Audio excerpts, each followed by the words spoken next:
안녕하세요. 뉴욕TV 아트앤머니입니다. 오늘은 대중에게는 잘 알려져 있지 않지만 뉴욕에서 아주 오래되고 유서 깊은 소셜클럽에서 열리는 전시회에 다녀왔습니다. 이곳은 어퍼 이스트 사이드에 있고요. 여기 보시는 것처럼 더 글로리아 클럽이라는 이름의 클럽입니다. 아주 오래된 소셜 클럽 중에 하나인데 뉴욕에는 소셜 클럽들이 상당히 많이 있어요. 이 소셜 클럽은 멤버십으로 운영이 되고 아무래도 멤버십 네트워크를 위해서 만들어진 곳이다 보니까 대중에게는 당연히 잘 알려져 있지가 않죠. 더 글로리아 클럽 같은 경우는 글을 쓰는 사람들의 모임, 그들의 멤버십으로 구성된 그렇게 시작된 클럽이라고 생각하시면 됩니다. 이렇게 오랜 세월 작가들이 모여서 클럽을 이루다 보니 그동안 이 인쇄물들 그리고 책들이 아주 많이 쌓였겠죠.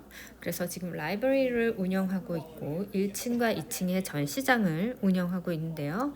이 전시장은 일반인들에게도 개방이 되어 있습니다.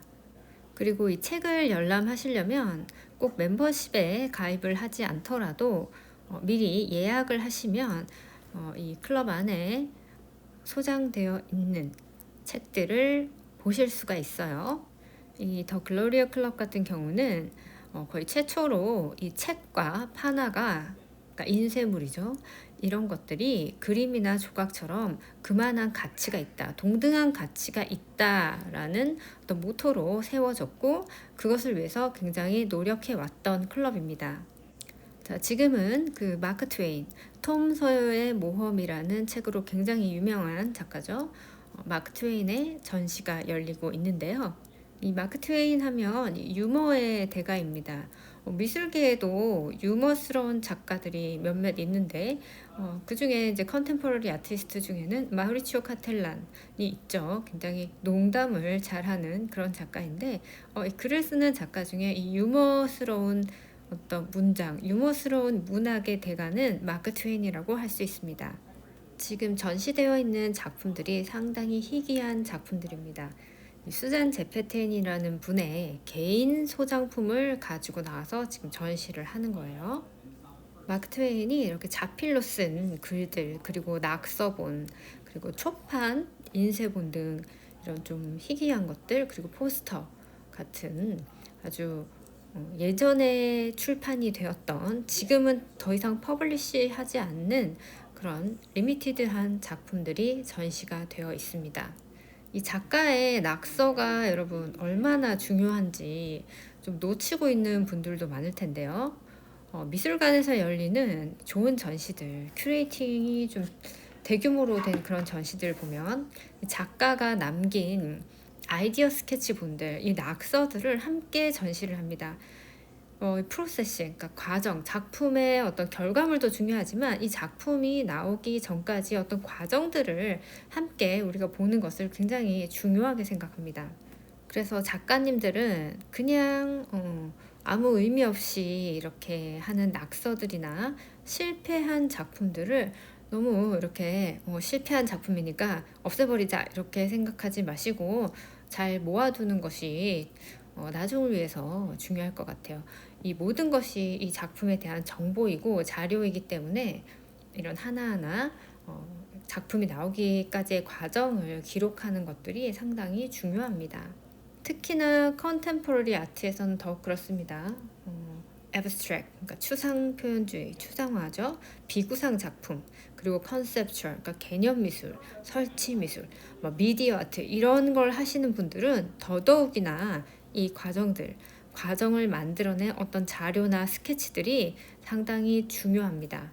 그래서 하루하루 남기는 기록들, 과정들, 어설픈 것들에 대해서 너무 어설프니까 이런 걸 보여주기 싫다라고 생각하지 마시고 하나하나 차곡차곡 잘 모아두시면 좋아요. 우리 어릴 때 톰 소여의 모험을 읽었죠. 저도 어렸을 때 이 책을 읽었던 게 생각이 나는데 성인이 되어서는 이 책의 내용이나 뭐 이런 것들을 다 잊어버렸습니다.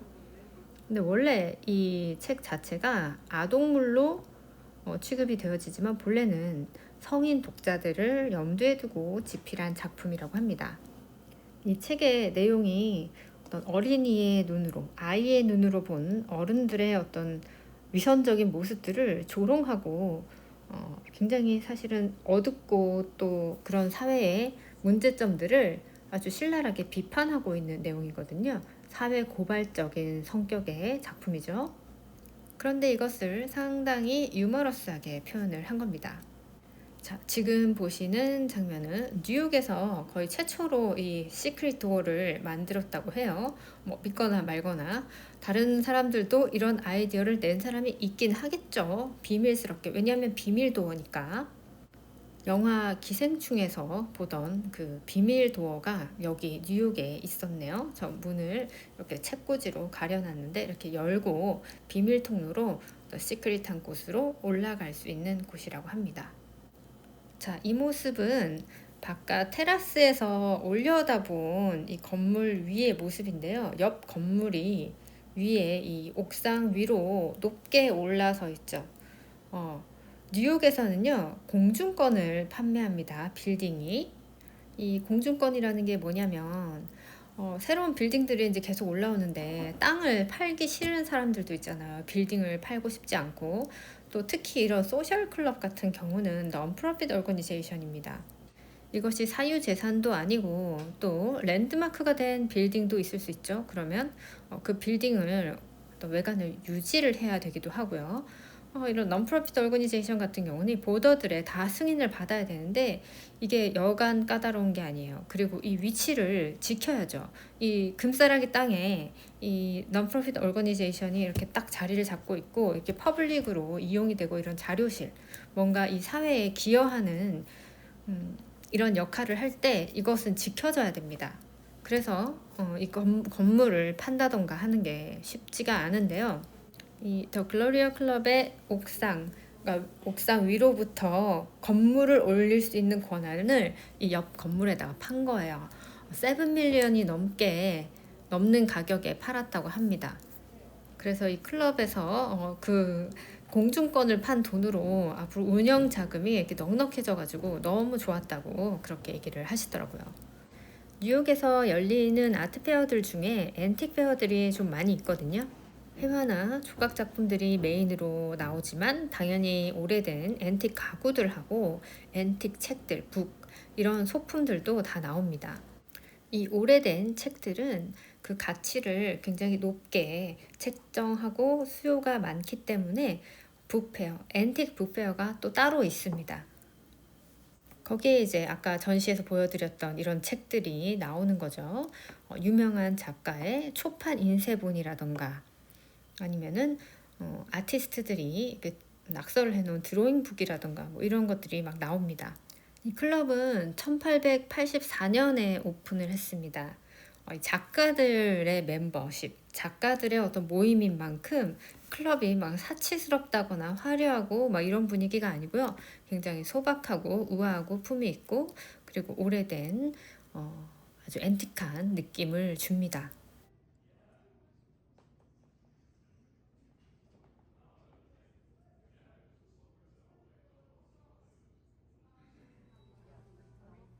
자, 이분은 로버트 호라는 이분은 이 글로리아 클럽의 최초 설립자이자 최초 의장이었습니다. 프레지던트라고 써 있죠. 이렇게 클럽의 역사를 한눈에 또 볼 수도 있는 이런 방문이었습니다. 자, 보통은 1층하고 2층의 전시장만 대중들에게 개방이 되어 있고요. 그곳은 예약 없이도 갈 수가 있다고 합니다. 그리고 도서관, 라이브러리 같은 경우는 예약을 하면 웹사이트를 통해서 예약을 하면은 방문을 해서 자료실을 열람할 수가 있고요. 그 외에 멤버들만 갈 수 있는 곳은 일반인에게 개방은 되어 있지 않습니다. 저는 어피레이저, 이렇게 감정사 자격으로 다녀왔고요. 자, 이렇게 USPAP, 이걸 유스팝 이렇게 부르는데요. 자, 이곳에서 인준하는 감정사들은 이렇게 정기적으로 이런 히스토리컬한 클럽, 파운데이션 아니면은 옥션 하우스에서 정기적으로 이런 초대를 받아서 프라이빗 투어 같은 것들을 할 수가 있습니다.